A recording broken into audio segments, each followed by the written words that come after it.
Salut les pangolins, on est samedi. Hier soir, j'ai essayé de me coucher tôt. Ça faisait longtemps que je m'étais pas couché tôt. Tôt, c'est-à-dire 1 h du matin. Et comme par hasard, je me couche tôt, mais je me suis levé ultra tôt. Je suis dégoûté. Hier soir, je me suis fait une tisane pour m'aider à m'endormir. Verveine, camomille, récolte tes mains. La camomille, ça sent mais tellement bon. Je sais pas si vous savez ce que c'est des petites fleurs jaunes. Et après, je m'étais fait aussi de la verveine. La verveine récolte tes mains. Je pense que c'est ça le problème. C'est que j'ai mis du tilleul. J'ai mis du tilleul aussi.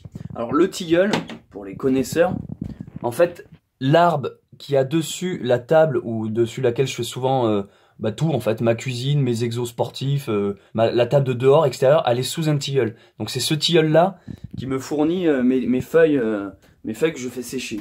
Je me suis pas renseigné, mais je pense qu'il a des propriétés, comment on dit, diurétiques, enfin qui te donnent envie d'aller faire pipi. Et du coup, ben voilà, hier soir je me couche tôt en me disant cool, je me fais une petite verveine et au lit. Et ce matin, réveil 7 h, envie de pisser, incroyable. Et à savoir que ça faisait déjà depuis 5 h du matin que je me retenais. Donc très mauvaise idée, les tisanes qui donnent envie de pisser. Parce qu'en fait, je suis un peu dégoûté parce que je m'étais dit, c'est le week-end généralement j'essaye de lever le pied, c'est un peu plus cool. Et du coup, j'avais un peu pour projet de faire une grasse mat. C'est mort. C'est mort parce que moi en plus je suis quelqu'un d'assez nerveux. Qui fait qu'une fois que j'ouvre les yeux, enfin une fois que je me lève pour aller pisser, impossible de me rendormir ensuite. Il y a ma machine à caboche qui se met à tourner, à réfléchir, et puis d'un coup il est 7 h du mat, et t'es là genre, putain, et pourtant je suis crevé, hein, je suis éclaté, mais il y a le truc genre impossible de dormir quoi. Genre, oui mon Niao, tu veux sortir? Sors ma Niao.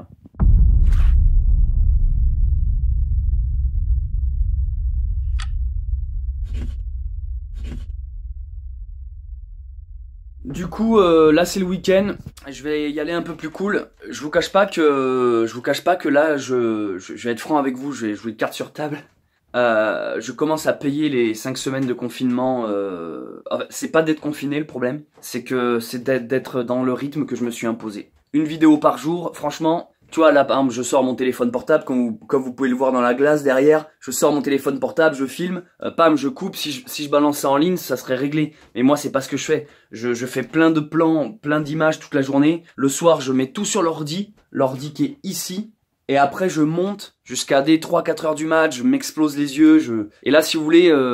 je dors pas assez, mais c'est même pas une histoire de sommeil, c'est une histoire de rythme. C'est-à-dire qu'en fait, dès que je me lève le matin, bam, je renchaîne, je filme toute la journée, je me dis bon alors aujourd'hui qu'est-ce que je vais faire et tout. Et là, je commence à payer cher ce programme. Du coup, j'annonce, il est pas impossible qu'à partir d'aujourd'hui, les vlogs prennent une tournure. Si vous voulez continuer d'avoir un vlog par jour, il est possible que ça réduise en termes de qualité et de durée, enfin en termes de tout. Parce que là, si le confinement avait duré moins longtemps, j'aurais pu tenir ce rythme. Là, je commence à être essoufflé, en fait, à manquer de sommeil. Je sens que je manque d'énergie. J'arrive plus à réfléchir quand je me lève le matin. Je suis là, genre, ah, il faudrait que je fasse ça, mais je suis là un peu dépité en mode, oh, flemme de faire ça.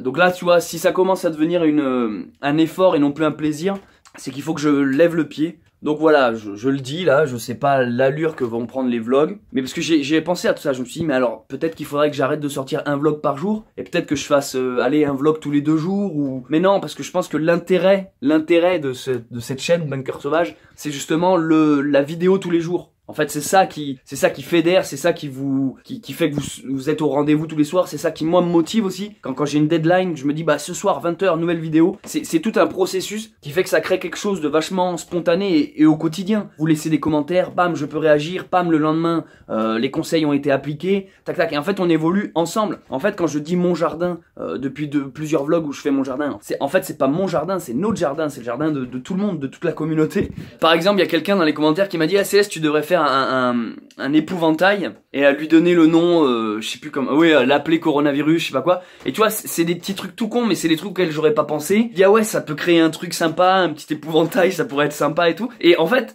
tu vois, c'est tout ça en fait qui est génial. Mais c'est juste que là, dans le rythme actuel, je peux pas. Là, j'en peux plus. J'ai besoin de sommeil. Mais c'est pas seulement du sommeil, parce que là, quand bien même je ferai une grasse mat, c'est pas ça. En fait, j'ai besoin d'arrêter que mon cerveau soit vlog. Tu vois, il faut, des fois j'ai envie de me lever, de déjeuner, tu sais, j'ai envie un peu de traîner, quoi, parce que en fait, ça fait 5 semaines que je ne traîne plus, que je m'accorde même pas 5 minutes de pause, quoi.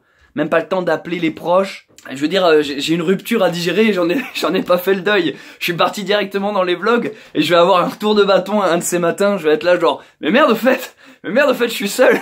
Non mais j'en rigole, mais en fait, c'est juste pour vous dire que des fois ce qui m'arrangerait, je vais être franc avec vous, hein, des fois ce qui m'arrangerait, ça serait de sortir, voilà, le smartphone, comme vous pouvez voir dans le miroir là. Je prends le téléphone dans les mains, juste je parle, un truc qui dure 10 minutes, fin de l'histoire, c'est en ligne, y a pas de montage. Et ouais, des fois j'y pense sincèrement quoi. Parce qu'en fait là, le problème c'est que je suis en train de vous habituer. Je vais pas dire que c'est de la haute qualité, hein. J'ai conscience que mes vlogs, il y a mieux, enfin c'est pas qu'il y a mieux, mais je pourrais les travailler 1000 fois plus. Mais si seulement j'avais le temps, c'est ça que je veux le dire. C'est que là, en termes de quantité, de rapport temps-qualité, je peux pas plus fournir quoi. Et encore, estimez-vous estimez-vous heureux que j'essaie quand même des fois de mettre un peu de poésie, un peu de musique, j'essaie de faire des montages pas trop chiants, mais je te jure que des fois il y a juste envie de glisser la vidéo de 15 minutes et sans montage, sans rien. Je sais qu'il y en a plein qui me disent mais Céleste tu te prends trop la tête, nous du moment qu'on a une vidéo tous les soirs on s'en fout, te justifie pas et tout. Les gars, c'est pas que je me justifie, en fait vous vous rendez pas compte, mais quand vous me donnez votre conseil, c'est parce que vous avez été nourri à cette habitude et ce qui vous semble normal pour vous, que tous les jours je sors une vidéo de ce type là, de cette qualité là, c'est pas normal, c'est parce que moi derrière je trime. Et en fait si je commence à faire un truc beaucoup moins travaillé, vous allez voir il y aura vraiment une grande différence. Et c'est seulement là où vous direz ah oui d'accord, en fait il bossait pas mal derrière. Parce que voilà, en fait quand vous me dites te prends pas la tête, nous on veut juste te voir. Oui, non les gars, je vous assure que non. Parce que si je filme sans montage ou sans même de sujet précis, genre moi j'essaye d'axer mes vidéos à chaque fois dans un thème ou un sujet, je vous jure que ça serait inregardable le truc, indigeste au possible. Et du coup, le truc c'est que là, je vous ai un peu habitué, on va dire de la qualité, hein. Mais voilà, il y a un format, il y a un vlog, chaque jour je vous fais rire. Et du coup, j'ai mis la barre un peu haute sur plein de niveaux, l'humour, la qualité, la durée, le survivalisme, tout ça qui fait que là, là, attends, on va peut-être freiner, on va revenir à un truc plus calme. Donc j'en profite que là, c'est la 5e semaine qui se lance. 5e ou 6e, non du coup ça fait 5 semaines, donc là c'est la 6e semaine de confinement qui se lance, pour un peu changer la forme des vlogs. Donc ce que je veux dire, c'est que si vous voulez toujours votre vlog tous les soirs à 20h, et moi je le veux, j'aime bien cette idée d'une vidéo tous les jours. Si vous voulez toujours avoir votre vidéo, ben dans ce cas il faut accepter certaines concessions, certains changements. Mais je me parle à moi-même en disant ça, rassurez-vous, hein, je vous jette pas la pierre. C'est juste que du coup voilà, moi il faut que je freine, il faut que je fasse des vidéos moins longues. Des fois ça sera peut-être juste des one shot, genre je sors la caméra, je parle et hop je coupe et ça sera juste la vidéo. Donc il y aura pas d'histoire de voir la journée, parce que vous avez remarqué que dans mes vlogs généralement on voit mon matin, mon après-midi, mon soir, on a vraiment la progression de ma journée. Des fois non, des fois je vais juste sortir la caméra, parler 30 minutes, après faire un montage pour réduire ça à du 10-15 minutes, c'est tout tu vois, et il y aura juste un moment dans la journée, ça sera l'après-midi quand j'ai décidé de sortir la caméra. Il y aura pas le matin, il y aura pas le soir. Voilà, en fait, je vais un peu changer la forme des vlogs et en fait, je ferai simplement en fonction de ma motivation. Voilà. Si un matin je me lève, que je sens que je pète le feu, que j'ai trop d'énergie, que j'ai envie de faire 10 000 trucs, bon ben vous aurez un vlog ultra conséquent. Et quand je sens, comme en ce moment là, depuis quelques jours, je vais pas vous mentir, quand je sens que j'arrive un peu à bout d'énergie, de force, je vais faire genre, bah tant pis, là les vlogs, tu vois, j'essaierai quand même de vous sortir un vlog par jour, par soir, mais ça sera des fois, ça sera rien, ça sera juste coucou, prout, abonnez-vous, et merci, au revoir. Je sais que vous voulez ce vlog, le vlog coucou, prout, vous le voulez. Vous l'aurez demain, d'accord? Demain à 20h, je vous sors un vlog qui dit juste coucou, prout, abonnez-vous. Je me marre déjà de cette blague. Bon, ben alors à demain 20h. Je viens de prendre une douche, et là je sors. Il fait beaucoup trop chaud. Il fait beaucoup trop chaud. Alors, à la fois, je suis content, c'est genre génial. Et à la fois, il y a un côté inquiétant. Il fait putain de chaud. Ça, c'est, quand il y a le printemps et l'été, je pense qu'on est tous d'accord là-dessus, mais oh, il y a une renaissance. On sent qu'il y a la montée des sèves dans les arbres, mais on sent qu'à l'intérieur de nous, chaque être humain, on ressent ce truc. Tu sais, on ressent qu'il y a la joie de l'été qui arrive. Tu sais, toutes nos craintes et nos peurs de l'hiver s'effacent. Toutes nos dépressions, notre tristesse, pas disparaît, mais ça me nuise. Généralement, l'été... nous, on est fait comme la nature. Quand l'été, il y a l'énergie qui remonte du sol vers le haut. Pareil chez nous, et on le ressent tous. Et là, on ressent qu'il y a ce truc. C'est pour ça que l'été, généralement, c'est les périodes de fête. C'est là où t'as toutes les petites nanas en bikini sur la plage. Tu vois, c'est l'époque de la séduction, quoi. C'est la drague. C'est le moment où les animaux se tournent autour, où les êtres humains se dragouillent. Dire, il n'y a pas meilleur moment pour rompre avec son partenaire que l'été. Parce que je veux dire, quand tu quittes quelqu'un et que derrière il y a l'hiver, c'est double peine, tu vois. Ce que je veux dire par là, c'est que putain, l'été, il y a une perspective qui fait du bien. C'est-à-dire que n'importe quelle tristesse que tu peux avoir, ou deuil, l'été, tu vois enfin de la lumière au bout du tunnel, la fameuse lumière au bout du tunnel. Ah, en fait, ça va. En fait, c'est pas si pire. En fait, dans toute zone obscure, dans toute ténèbre, il y a toujours une petite lumière au bout vers laquelle tu peux t'avancer.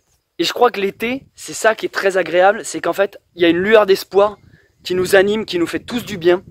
Une lueur qu'on ne voit pas l'hiver. Et pourquoi l'hiver on la voit pas cette lueur? Parce que l'hiver les amis, je vous explique ma théorie sur l'hiver.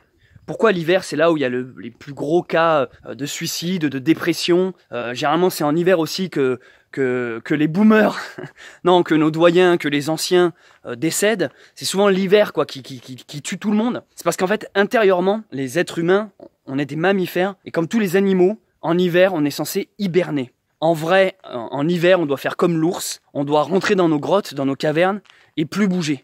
On doit dormir et éventuellement se réveiller de temps en temps pour manger. Et le reste de l'année, le printemps et l'été, on est censé préparer cet hiver. L'hiver, c'est une période où on se replie sur soi. C'est une période où on s'enterre, où on va se terrer comme dans un terrier. C'est pour ça que souvent on passe l'hiver à l'intérieur. De toute façon, le soleil, il est pas là. Le soleil lui-même, il est beaucoup moins présent l'hiver. Les journées sont plus courtes. C'est une manière de dire qu'il faut dormir. En fait, l'hiver, il faut hiberner. On est censé rentrer dans un cercle de repos. Voilà, on accumule des graisses et on les consomme. C'est seulement au printemps où on sort de notre terrier. On appelle ça la sortie de l'ours. Il y a une fête dans les Pyrénées-Orientales qui parle de toute cette tradition. J'en ai fait un reportage, j'en ai fait un documentaire de cette transition de l'hiver-été, équinoxe-solstice. J'ai fait un reportage sur cette fête et sur cette culture de la renaissance de la lumière.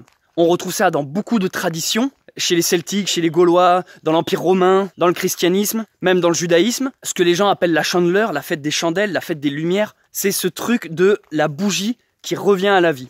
L'été qui arrive. Et c'est le moment où l'ours sort de sa tanière. C'est le moment où les agriculteurs vont commencer à ressemer des graines. Bref, en fait, on est calqué exactement pareil que sur la nature. Donc, le schéma qu'on voit dans la nature, les plantes qui fleurissent, la sève des arbres qui monte, c'est pareil à l'intérieur de nous. Il faut arrêter de penser qu'on n'est plus en contact avec la Terre. Ça, c'est ce que la société moderne essaie de nous faire croire. On est déconnecté de la magie et de la spiritualité du monde, alors qu'on fonctionne exactement pareil. Tout, la modernité, la technologie, les scientifiques ou ce que vous voulez, ils essaient de nous faire croire qu'on a dépassé la nature, on l'a maîtrisée, on n'est plus au même rythme qu'elle. Ce qui est faux et archi faux. Et c'est pour ça qu'il y a tant de dépression et de tristesse en hiver. Les gens en hiver n'écoutent plus leur fort intérieur. Qu'est-ce qu'ils font? Leur fort intérieur. Comme je vous disais, l'hiver, faut rentrer à l'intérieur. Voilà, l'hiver, faut se terrer, faut s'écouter. Et d'ailleurs, en ce moment, ce qui se passe, c'est assez paradoxal. Parce que c'est l'été, c'est le printemps. Parce que c'est le printemps, c'est l'été. C'est le moment où il faut sortir. C'est le moment où il faut justement se déconfiner. Et comme par hasard, le gouvernement, ou appelez ça les ténèbres, ou les grands méchants, parce qu'au bout d'un moment, c'est clairement ça, hein, c'est des méchants. Hein. Dans les films, vous savez, les méchants qui veulent toujours gouverner le monde. C'est ça existe. Là, on n'est pas dans un film, c'est dans la réalité. Et comme par hasard, c'est ces ténèbres-là, qu'il faut terrasser par la lumière, c'est eux qui sont en train de nous faire un paradoxe. C'est ce que vous voyez, ils sont en train de nous dire, c'est le printemps, c'est l'été, restez chez vous enfermés. C'est pour ça que le confinement a quelque chose lié à l'enfer, lié aux démons, lié à quelque chose d'absolument mauvais. Alors ça veut pas dire pour autant qu'il faut pas voir du bon en chaque chose. Moi, comme je vous l'ai dit tout au long de ces vlogs, dans le confinement, je trouve qu'il y a quelque chose de beau et de magnifique. On peut en tirer de la conclusion. Tous les gens qui n'ont pas pu faire un travail intérieur pendant l'hiver, qui était réservé pour ça, peuvent le faire là en cette période, mais c'est pas le moment. C'est plus le moment. Là, en vrai, c'est le moment où on est censé sortir, rencontrer des gens, voyager. C'est pour ça, généralement, que l'été, c'est le moment où les gens bougent. Et vous remarquerez, même l'été, c'est là où les gens sourient, où il y a la fête, où les gens sont beaucoup plus chaleureux, sont aimables. Tout le monde préfère l'été. On préfère tous être en t-shirt, à manches courtes. Voilà, c'est plus léger que en mitouflé dans plein d'habits qui nous empêchent de bouger. Donc je sais qu'il y a beaucoup de gens qui préfèrent l'hiver, attention. Beaucoup de gens qui préfèrent le froid, l'hiver, qui aiment pas trop avoir chaud. Je comprends ça, mais moi je vous parle pas d'une chaleur invivable. Hein. Moi je suis le premier des gens, d'instant qu'il fait trop chaud, ça me casse les noix. Non, je vous parle pas de chaleur là, je vous parle pas de température. Je vous parle de symboles, je vous parle de vie, je vous parle d'énergie. En vrai, le printemps, l'été, c'est le moment où on doit justement pas rester confiné, on doit sortir. Donc là, vous êtes confinés parce que les grands méchants nous ont dit de rester enfermés. Les Skeksis, rappelez-vous, j'avais comparé le gouvernement aux Skeksis dans Dark Crystal. Nous, on est des Gelflings, on est le peuple de la Terre, il faut pas oublier ça. C'est le moment où on est censé renaître et s'émerveiller. Donc arrêtez de penser qu'on est différent de cet arbre par exemple. On est exactement pareil. En ce moment, moi aussi j'ai les bourgeons qui bourgeonnent. Moi aussi j'ai une montée de sève. Moi aussi j'irai bien taquiner de la minette. C'est le moment où on arrête on sort de sa déprime intérieure associée à l'hiver. C'est le moment où on part à l'aventure. L'aventure commence maintenant. La nature nous le rappelle. Ceux et celles qui aimeraient voir ce documentaire que j'ai tourné qui s'appelle La fête de l'ours, je vous mets une fiche qui apparaît là-haut ou un lien dans la description. c'est sur ma chaîne secondaire qui s'appelle Céleste Grant, parce que j'ai une chaîne secondaire autre que Bunker Sauvage, sur laquelle vous êtes actuellement, sur laquelle je diffuse toutes mes créations audiovisuelles, parce qu'à la base, moi, je viens d'un milieu audiovisuel, du cinéma. J'ai bossé pendant plusieurs années avec la chaîne de télé France 4. J'ai fait des études dans le milieu de l'art, de l'audiovisuel. J'ai fait l'école des Beaux-Arts de Toulouse. Bref, ce que je veux dire, c'est que j'ai une formation artistique et vidéaste. Et du coup, cette chaîne secondaire qui s'appelle Céleste Grande, c'est sur laquelle je mets mes créations autres que survivalistes et vlog. Et j'avais vu un commentaire assez faussement gentil, négatif, qui disait « Oui, finalement, tu te sers de Bunker Sauvage où tu as le plus d'abonnés juste pour faire la promo de tes autres chaînes. » Et ben oui, exactement, c'est exactement ça. T'as tout à fait compris mon comment on dit, mon business plan. C'est exactement ça. Non, mais après, il est normal, l'ami, que j'ai plusieurs cordes à mon arc. Quand je vois que j'ai une audience sur une chaîne, j'essaie de la régulier sur mes autres chaînes. Mais c'est pas une histoire de trafic ou de se faire de l'argent et tout. C'est juste parce que je pense que les gens sont suffisamment intelligents pour trouver le reste de mon contenu agréable ou intéressant. Et puis après, s'ils préfèrent rester sur Bunker Sauvage, libre à eux. Bon, tout ça pour dire que je suis torse-poil. Et à la base, je voulais simplement vous dire que j'avais perdu des kilos.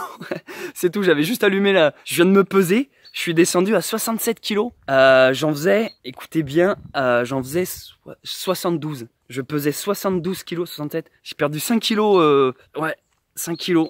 Et ben voilà, c'est cool. C'est parce que je bois moins de bière aussi, je dois vous avouer. Là, vous, dans les vlogs, vous avez peut-être l'impression que je passe mon temps à picoler. C'est pas faux, je passe mon temps à picoler, mais je picole beaucoup moins que quand j'étais à Toulouse. À Toulouse, les gars, putain, mais je me mettais des races quasiment tous les soirs. Hein. Putain, mais il fait beau, les amis, mais ça me met en joie. Ça me met en joie, quoi. 67 kilos. Je suis content parce que là, il y a l'été qui arrive. Il va falloir que je reprenne mon rôle de maître nageur sur les plages. Je vais aller sauver des vies, si tu vois ce que je veux dire. Tu vois ce que je veux dire ou pas? Faire du bouche à bouche. Je suis obscène, je suis obscène. Non, je voulais vous dire ça, je voulais vous dire aussi que je lis tous les jours vos commentaires. En fait, vous êtes tellement de plus en plus nombreux à écrire, à vous abonner, que je ne peux, hélas, je n'ai plus le temps de pouvoir vous répondre individuellement, mais je vois que, putain, tous les commentaires sont extrêmement gentils, bienveillants, et c'est un réel plaisir. Donc voilà, je sais que ça peut paraître gnangnan et niais, mais je vous le dis, en ce moment, quand je lis les commentaires, ça me donne beaucoup d'amour et du baume au cœur. En fait, je vois que ça soit aussi bien des hommes que des femmes, des petits que des vieux. Je vois que c'est des purs commentaires vraiment de soutien et d'encouragement. Dans certains de ces vlogs, des fois, j'ai fait des coups de gueule envers les commentaires négatifs ou les haters.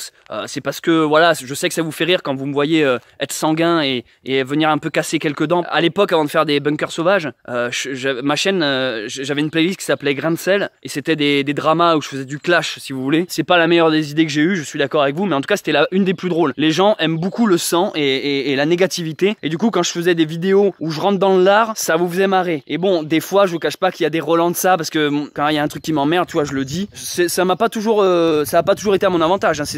C'est pas un avantage même du tout, j'irais jusqu'à dire. Mais ce que je veux dire, c'est que voilà, même si des fois je rebondis souvent sur les commentaires négatifs dans les vlogs, en fait c'est rien, enfin sur 10 commentaires positifs, genre il y en a un négatif. On a toujours plus l'air niais en disant merci, vous êtes trop gentil avec tous vos commentaires. Alors que finalement quand tu t'arrêtes sur les 3-4 négatifs, ça fait une vidéo marrante où tu peux rentrer dans le lard en ciblant des gens, en ciblant des gens en plus qui méritent quelques corrections. Tu vois, c'est leur met une petite calotte derrière la nuque, tu vois, c'est histoire de rappeler qui est le papa un peu. Donc voilà, c'est pour ça ce que je voulais vous dire, c'est que même si des fois dans mes vidéos je fais des coups de gueule, en fait il y a vraiment beaucoup d'amour. Vous dites oui, bon voilà, il fait du lèche-bot, il fait les formalités, histoire que voilà, on s'en aille pas ailleurs. Mais non, c'est pas des formalités, c'est vraiment exprimé avec le cœur. Sachez-le que voilà, je vous exprime toute ma gratitude parce que en ce moment, je sens que vos commentaires sont géniaux et je veux même vous dire que je me retrouve face à un paradoxe, c'est que je ne peux pas, hélas, vous répondre et ça me frustre énormément parce que des fois, il y a des commentaires qui sont vraiment intéressants, intelligents, qui sont tu m'attaques, miaou, tu m'attaques, il se cache dans les buissons, il me saute dessus, vraiment gentil. Et c'est vrai que des fois je culpabilise un peu de me dire putain, mais j'aimerais tellement répondre, tu vois, je devrais plus faire une vidéo où je passe mon temps à répondre aux gens, aux commentaires gentils, aux commentaires négatifs, mais comme je vous l'ai expliqué, plus intéressant de faire du clash. Les gens, c'est ce qu'on appelle le biais de négativité, les gens sont toujours un peu plus intrigués, un peu plus intéressés par ce qui est négatif et néfaste et rarement par les bonnes nouvelles. C'est pour ça qu'aux informations, à la télé, ils l'ont compris, c'est une technique marketing, c'est toujours des mauvaises nouvelles qu'on apprend. Jamais vous allumerez des infos pour apprendre des bonnes choses ou que tout va bien dans le monde. Et je pense que c'est ce que vous appréciez, peut-être je me trompe, mais je pense que c'est ce que vous appréciez dans mes vlogs. C'est qu'en fait, parmi toute cette noirceur actuelle, il y a quand même un brin de lumière et de légèreté, putain, que je pense vous recevez et qui vous fait tout simplement du bien. Et d'un coup, ça nous fait réaliser genre, ah mais oui, c'est vrai, en fait, le monde n'est pas si obscur que ça, le monde va pas si mal. En fait, ça dépend juste de quoi on décide de se nourrir. Dis-moi ce que tu manges et je te dirai qui tu es. En fait, ça marche avec tout, cette expression, quoi. Dis-moi ce que tu regardes et je te dirai qui tu es. Dis-moi ce que tu lis et je te dirai qui tu es. Dis-moi ce que t'écoutes et je te dirai qui tu es. Si t'écoutes du rap, t'es de la merde. Je déteste le rap, les gars. Putain, je déteste le rap. Et je crois que je déteste encore plus le reggae. Là, je sens que je vais pas me faire des amis. Ah mais les gars, c'est pas parce que vous êtes sur une chaîne de survivaliste qui fait son jardin que ça veut forcément dire qu'on est tous des babos à écouter de la merde en fumant des joints, quoi. Allez, je vais m'arrêter là-dessus. Bise.